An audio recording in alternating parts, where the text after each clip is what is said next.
Assalamualaikum warahmatullahi wabarakatuh. Selamat datang di program Tanya Jawab Fikih. Tanya Jawab Fikih, menjawab persoalan fikih sehari-hari. Bismillahirrahmanirrahim. Assalamualaikum warahmatullahi wabarakatuh. Pemirsa MTA yang berbahagia, bagaimana kabar Anda? Semoga Allah Ta'ala senantiasa melimpahkan nikmat kesehatan kepada pemirsa sekalian. Amin, Allahumma amin. Selamat datang kembali di program Tanya Jawab Fikih, menjawab pertanyaan fikih sehari-hari. Bersama saya Arif Abdul Hai, selama 25 menit ke depan kita akan membahas pertanyaan-pertanyaan fikih yang telah pemirsa ajukan. Dan kita telah ditemani oleh Bapak Maulana Zafrullah Ahmad Pontoh yang akan memberikan pembahasan dan penjelasan kepada kita pada kesempatan kali ini. Kita akan sapa beliau dan kita akan masuk pada pembahasan dari pertanyaan itu. Assalamualaikum Bapak. Waalaikumsalam. Bagaimana kabarnya Pak? Ya, alhamdulillah. Ya Pak, di sini kita memiliki 5 pertanyaan yang cukup beragam Pak, berkenaan dengan zakat, mahar, dan selebihnya berkenaan dengan sholat Pak. Untuk lebih jelasnya mari kita mulai pada pertanyaan pertama Pak. Tentang zakat, kenapa tidak ada zakat untuk berlian atau batu-batu berharga Pak?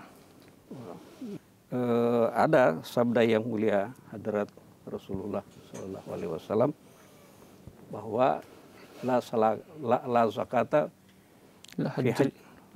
la zakata fi hajar. Ya. Ada juga la zakata ya fil hajar wal jawahir ya, ya wal yakut ya wal lu'lu. Jadi bahwa tidak ada zakat ya bagi batu permata. Ya, atau bagi ya batu permata diantaranya termasuk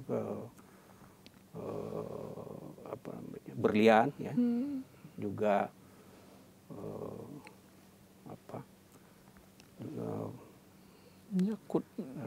yakut ya, dan juga mutiara. Ya, mutiara ya Pak. Nah, kenapa hal ini tidak dizakat? Harga dari batu-batu permata ini sangat mahal luar biasa ya, sehingga harganya akan sangat berubah walaupun hanya sedikit saja cacat ya. Ada cacat sedikit saja langsung harganya itu bisa merosot luar biasa, sehingga orang yang memilikinya itu juga akan sangat terpengaruh. Kalau seandainya dia harus bayar zakat tadi, tiba-tiba sudah ada defect ya, ada kekurangan, ada cacat sedikit, langsung jatuh harganya. Kan gitu. Sehingga dia mau jual juga sudah harganya udah sangat jatuh. Nah, hal-hal yang seperti ini ya menyebabkan tidak dizakatkan. Ya, dan makanya Hadrat Rasulullah SAW secara jelas menyatakan bahwa batu-batu permata seperti itu tidak dizakatkan. Ya. Dan banyak pengaruh-pengaruh yang lain yang menyebabkan batu permata itu cepat rusak ya, dan akhirnya tentu akan menimbulkan kerugian bagi pemiliknya. Berbeda dengan emas ya, berbeda dengan perak. Ya, ada defect sedikit, kekurangan sedikit, dia tidak ada pengaruhnya. Pengaruh mungkin sedikit sekali ya, tetapi batu permata tidak. Ada cacat sedikit langsung harganya mungkin di bawah 50% jatuhnya. Nah, itulah sebabnya kemudian Islam ya menghindarkan kerugian bagi penganutnya yang memiliki harta yang seperti itu. Jelas sekali, karena mungkin harganya tidak menentu, biasanya berbeda dengan emas ya Pak. Berlian ini karena ya seperti yang Bapak sampaikan tadi, harganya tidak menentu sehingga nisabnya pun kita tidak bisa tetapkan begitu ya Pak. Untuk batu berlian, maka oleh karena itu tidak ada zakat di dalam batu. Bagaimana Rasulullah bahwasanya tidak ada zakat dalam batu-batu permata itu ya Pak. Ya Pak, kita lanjut kepada pertanyaan yang kedua Pak. Apakah yang dimaksud dengan mahar misal Pak? Ya, jadi begini, orang yang menikah ya, kalau laki-laki maka dia wajib memberikan mahar, salah satu syarat ya sahnya pernikahan. Ya, mahar itu adalah milik perempuan atau istrinya, calon istrinya. Nah, ada kalanya ya bisa terjadi bahwa di dalam pembicaraan dan kemudian dalam akad itu mahar tidak tersebut. Bisa saja terjadi seperti itu. Nah, sehingga karena ini ada kasus-kasus seperti, makanya muncul istilah ini di kalangan para ulama. Iya. Jadi kalau seandainya ya karena satu sebab mahar itu tidak disebutkan pada waktu akad, ya, atau kalau sekarang misalnya tidak tertulis di buku nikah, ya, karena suatu sebab, ada kelupaan, namanya manusia ya. Nah, tetapi pada suatu saat muncul masalah di antara suami istri, istri mau menuntut misalnya atau ada saja masalah, sehingga tentu harus ditetapkan mahar itu. Nah, oleh karena itu para ulama kemudian mengambil satu kebijakan, ya, dan ini pembahasan sudah sangat mendalam di kalangan para ulama, terutama tentu para ahli fikih. Kemudian mereka mengambil satu ketetapan bahwa yang akan menjadi dasar untuk mahar seperti itu adalah keluarga perempuan dari pihak bapak. Jadi dari pihak bapak mempelai perempuan ini, itu harus dilihat misalnya tantenya, ya, berapa maharnya, atau sepupunya dari sebelah bapaknya, ya, anak paman dari sebelah bapaknya gitu, ya, itu yang perempuan ketika menikah mereka dapat berapa, ya, saudara perempuan bapak atau saudara laki-laki bapak, anak-anak mereka itu yang perempuan, ketika menikah mereka berapa besar mahar. Nah, selain itu juga yang diperhatikan adalah keadaan ekonomi suami. Jadi tidak 100% harus sesuai dengan keluar perempuan dari pihak bapaknya, bukan. Yang juga harus dilihat itu adalah keadaan ekonomi calon suami itu, atau yang sudah jadi suami itu, ya. Nah, itu yang akan menjadi dasar pertimbangannya. Tapi kalau di jemaat, ya, itu sudah lebih mudah. Karena di jemaat ada dewan qadha kan, sehingga kadi yang akan menetapkan, ya, berapa besarnya itu dengan melihat kemampuan suami, ya. Dan ini tentu, ya, tentu akan sangat baik itu akan disampaikan permohonan pendapat atau permohonan petunjuk kepada Hadrat Khalifatul Masih. Biasanya begitu.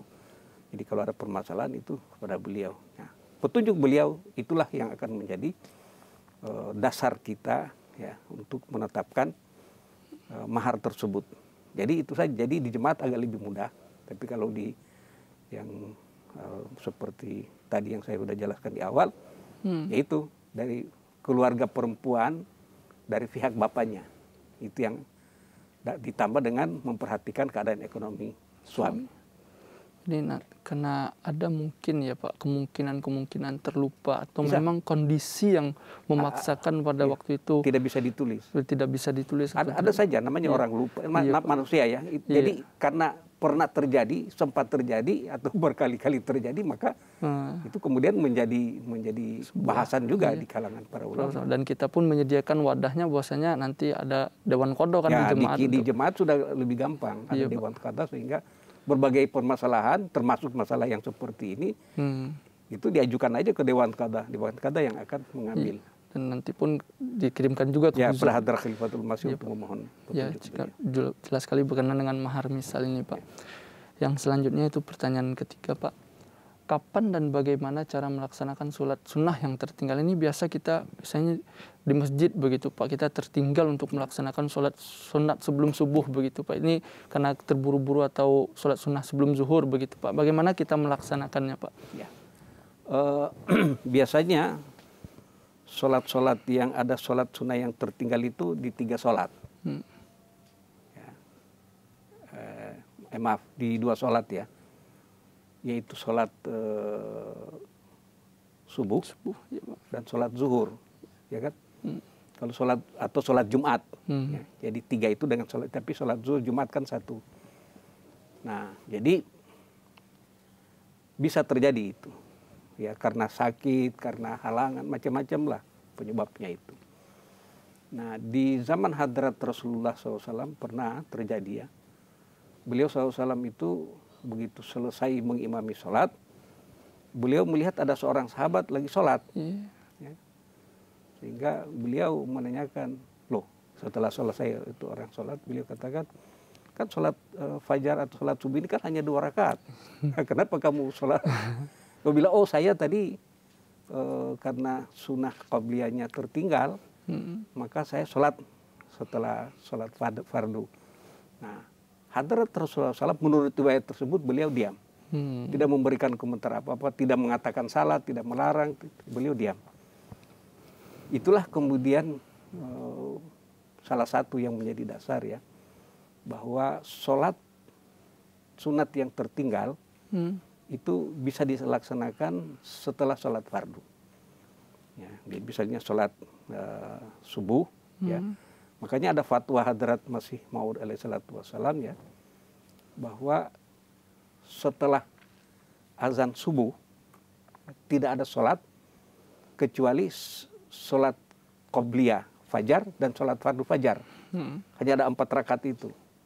Jadi setelah azan subuh itu hanya ada 2 macam sholat itu, qobliyah fajar dan fardu fajar. Nah, fardu fajar itu kalau dilaksanakan dan orang belum sempat melaksanakan sholat sunnah qobliyah, maka dia boleh melaksanakan setelah sholat fardu. Begitu juga sholat zuhur atau sholat Jumat. Nah, permasalahan ini kan ada yang menanyakan itu, mana yang didahulukan. Misalnya kalau sholat zuhur atau sholat Jumat, apakah sholat sunnah ba'diyah yang lebih dahulu setelah sholat fardu, atau sholat qabliyah, kalau menurut urutan. Nah, sebagian besar ulama menyepakati bahwa yang terbaik itu adalah kita melaksanakan sholat sunnah yang pada waktunya, ya, lalu kemudian sholat yang ketinggalan, ya, supaya tertibnya masih terjaga. Jadi fardu, kemudian ba'diyah, lalu kemudian yang tertinggal, karena tertinggal ini kapanpun bisa dilaksanakan. Jadi jangan sampai yang tertinggal dulu, lalu kemudian ini jadi tertinggal lagi, dia artinya seolah-olah gitu. Nah, oleh karena itu bagus tertibnya ya. Jadi fardu, lalu kemudian ba'diyahnya, setelah itu lalu sholat yang tertinggal, yang qobliyah, yang tidak sempat dilaksanakan sebelumnya. Nah, itu yang satu cara ya. Jadi mungkin karena satu dan lain hal gitu, telat begitu, ya, tidak tahu kita sakit, macam-macam penyebabnya ya, Pak. Itu, ya. Jadi kita urutan itu yang penting ya Pak. Jadi kita laksanakan dulu yang ba'diyah, baru kita laksanakan yang ba'diyah setelah sholat fardu ya Pak. Sangat jelas sekali Pak. Ya, kita ke pertanyaan keempat Pak. Setelah melaksanakan sholat fardu, biasanya imam bergeser atau pindah dari tempat awalnya Pak. Apa hakikat melakukan hal tersebut? Apakah ini ada riwayatnya dalam hadis atau sunnah Pak? Ya, dalam hal ini hadrat Rasulullah SAW ya, diriwayatkan oleh hadrat Aisyah radhiyallahu taala itu pernah memberikan nasihat kepada para sahabat ya, bahwa sebaiknya imam itu jika dia melaksanakan sholat fardu, maka sholat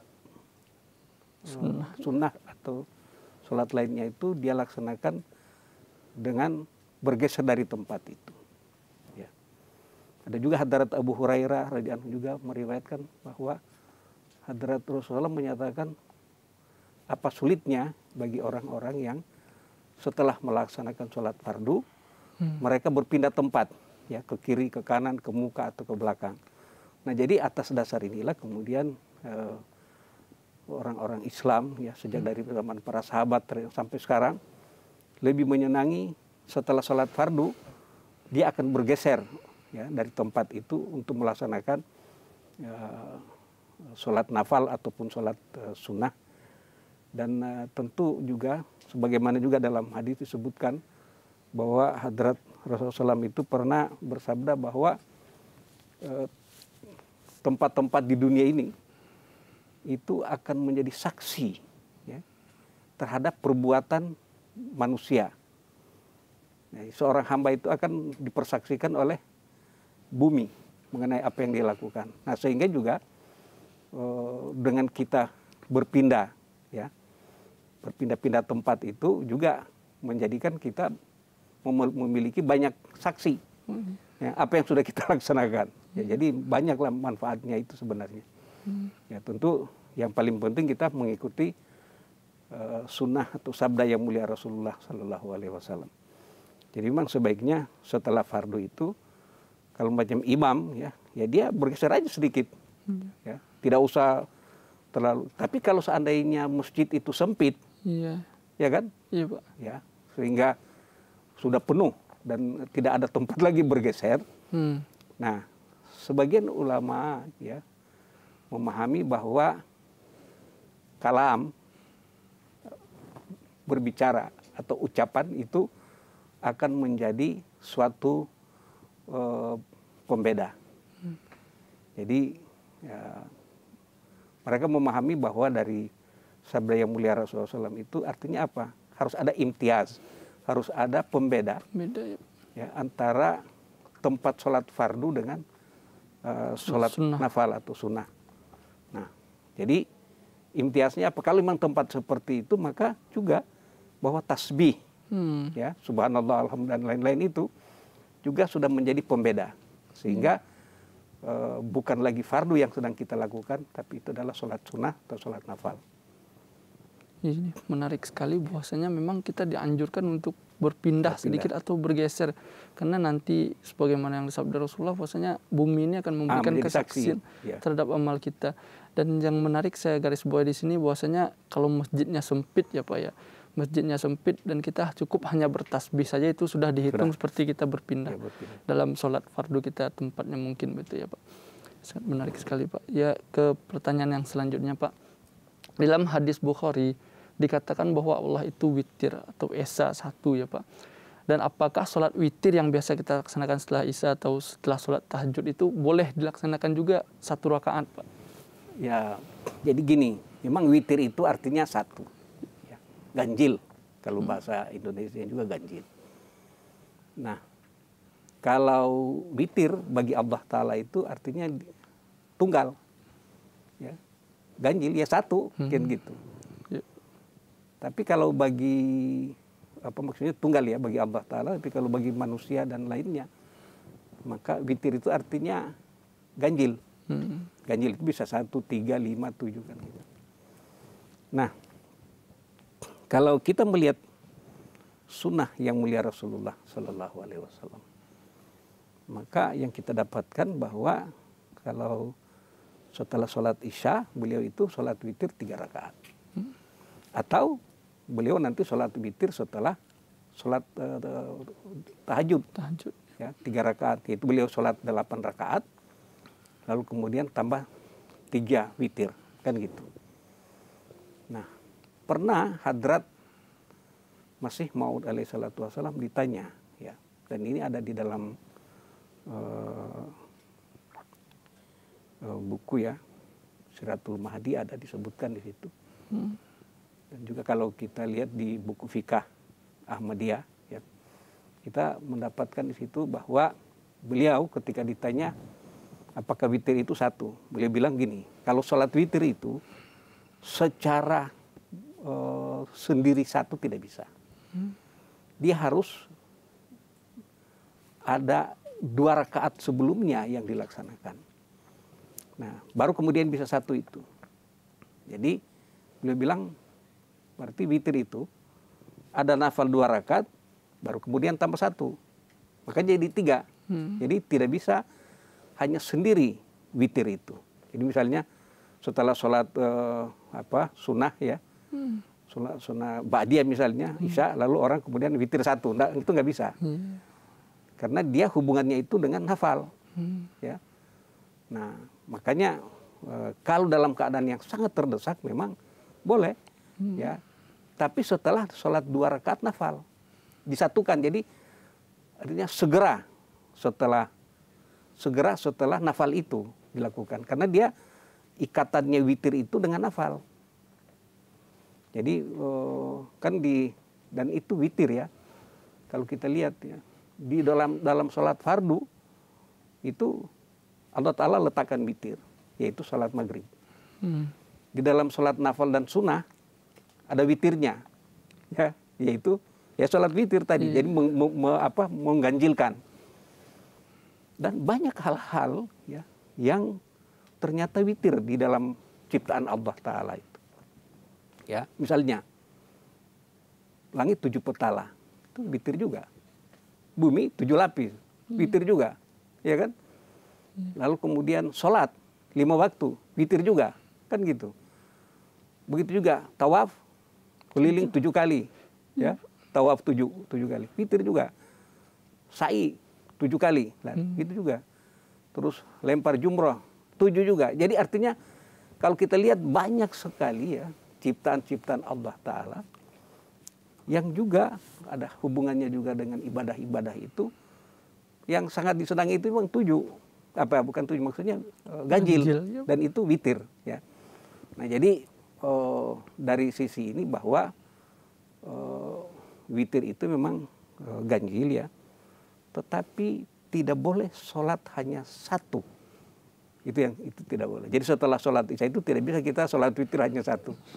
Ya, tapi kalau setelah sholat tahajud ya, karena suatu keadaan terpaksa misalnya, ya waktu sangat sempit atau bagaimana, ada namanya manusia ada, maka yang 1 rakaat witir hanya 1 rakaat dia bisa laksanakan. Kalau dia tidak bisa laksanakan 3 sekaligus. Tapi itu sekali lagi harus ada hubungannya dengan sholat nafal. Kan gitu. Nah, itu yang kalau kita baca petunjuk dari Hadrat Masih Maud alaihi salatu wassalam. Jadi sendiri saja nggak boleh. Iya, Pak. Harus ada hubungan dengan sholat nafal sebelumnya, Pak. Dengan sangat jelas sekali pembahasannya, Pak. Ini pertanyaan kita yang terakhir, Pak, dikarenakan waktu kita harus cukupkan sampai di sini, Pak. Terima kasih atas pembahasan yang luar biasa. Semoga ini bisa memberikan manfaat kepada pemirsa di rumah, Pak. Jazakumullah, Pak. Pemirsa, demikianlah pembahasan kita berkenaan dengan Tanya Jawab Fikih pada kesempatan kali ini. Tetap saksikan program Tanya Jawab Fikih pada episode berikutnya dan juga menyaksikan program-program MTA Indonesia lainnya dan juga menyimak khutbah Huzur Hazrat Khalifatul Masih Al-Khamis Sadat Ta'ala bin Nasir Al-Aziz. Jika pemirsa memiliki pertanyaan, masukan, komentar atau saran, kirimkan saja ke alamat email di bawah ini dengan menyertakan subjek Tanya Jawab Fikih. Saya Arif Abdullahi berserta kerabatku yang bertugas mohon pamit undur diri. Dan tetap saksikan program Tanya Jawab Fikih. Tanya Jawab Fikih menjawab pertanyaan fikih sehari-hari. Assalamualaikum warahmatullahi wabarakatuh. Waalaikumsalam.